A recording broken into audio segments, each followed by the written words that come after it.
Hi friends, welcome to our channel. 100 గొడ్లను తిన్న రాబందు ఒక్క గాలివానకు చచ్చిందట.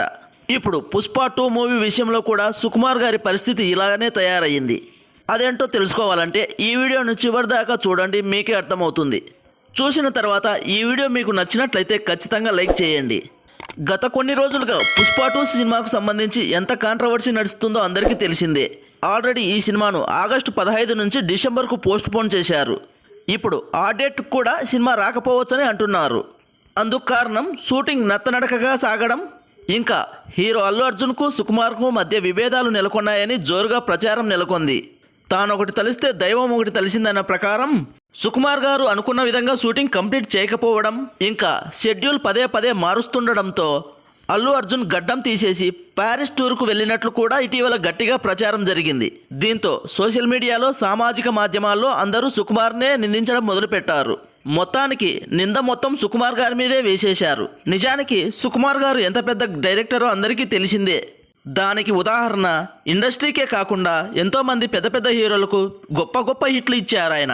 అలాంటిది పుష్ప 2 విషయంలో ఆయన నొక్కడే నిందించడం సబబు కాదు. మరోవైపు అయితే అల్లు అర్జున్కు సుకుమార్కు మధ్య విభేదాలు లేవని, ఈ సినిమా షూటింగ్ ఆగిందనే వార్తల్లో నిజం లేదని ఆ చిత్ర వర్గాల నుంచి, అలాగే బన్నీ పిఆర్ టీం నుంచి కూడా క్లారిఫికేషన్ ఇచ్చినప్పటికీ సుకుమార్ గారికి జరగవలసిన డ్యామేజీ అయితే జరిగిపోయింది. నిజానికి సుకుమార్ గారు అమెరికాకు వెళ్ళింది తన కూతురి అడ్మిషన్కు సంబంధించి. ఆయనతో పాటు ఆయన భార్య కూడా వెళ్ళారు. అది అప్పటికప్పటి అనుకున్నది కాదు, ముందే నిర్ణయించుకున్న షెడ్యూల్. అంతే తప్ప ఆయన షూటింగ్ క్యాన్సిల్ చేసి ఏమీ యూఎస్ వెళ్ళలేదట. ఆయన అక్కడ పనిలో బిజీగా ఉండి ఇక్కడికి వచ్చేలోపు చాలా విష ప్రచారాలు జరిగిపోయాయి. సుకుమార్ ఏమైనా కళాఖండం తీస్తున్నాడా? ఇంత ఆలస్యం ఏంటి? ఎన్నిసార్లు షూటింగ్ క్యాన్సిల్ చేస్తాడు? ఎందుకు మళ్ళీ సినిమా వాయిదా వేస్తున్నాడు అంటూ ఆయన మీద బన్నీ ఫ్యాన్స్తో పాటు న్యూట్రలాండియన్స్, నెటిజన్స్ కూడా విడుచుకు పడిపోతున్నారు.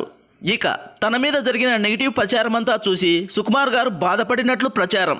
తాను వీలైనంత త్వరగా ఈ సినిమాను పూర్తి చేయడానికి ప్రయత్నిస్తున్నానని, అనుకోని కారణాల వల్ల ఈ సినిమా వాయిదా పడుతుందని, మరోవైపు ఆగస్టు 15న ఈ సినిమా వాయిదా వేయడానికి తానొక్కనే కారణం కాదని ఆయన అంటున్నారు.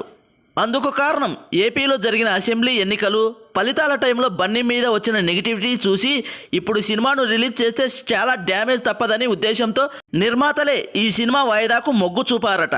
కానీ ఆ నింద మాత్రం తనే మోస్తున్నానని ఇప్పుడు పనిగట్టుకొని కొందరు సామాజిక మాధ్యమాల్లో, సోషల్ మీడియాలో తన మీద దుష్ప్రచారం చేస్తున్నారని ఆయన ఆవేదన చెందుతున్నారు. మొత్తానికి సుకుమార్ గారికి జరగాల్సిన డ్యామేజ్ అయితే జరిగిపోయింది. పాపం సుకుమార్ గారు ఎంత పెద్ద దర్శకులైనా సినిమా విషయంలో ఏదైనా తప్పు జరిగితే డైరెక్టర్లనే నిందిస్తారు, కానీ పెద్ద పెద్ద స్టార్ హీరోలను మాత్రం నిందించరు. అదండి పుష్ప 2 విషయంలో సుకుమార్ గారి పరిస్థితి. ఇక ఈ విషయంపై మీరేమనుకుంటున్నారో తప్పకుండా కామెంట్ బాక్స్లో తెలియజేయండి. అలాగే ముందుగా నేను చెప్పినట్లు ఈ వీడియో మీకు నచ్చినట్లయితే తప్పకుండా లైక్ చేయండి. అలాగే కొత్తగా ఎవరైనా మన ఛానల్ను చూస్తున్నట్లయితే సబ్స్క్రైబ్ చేసి బెల్ ఐకాన్ ఆన్లో ఉంచుకోండి. మరిన్ని వీడియోస్తో మీ ముందుకు వస్తాము.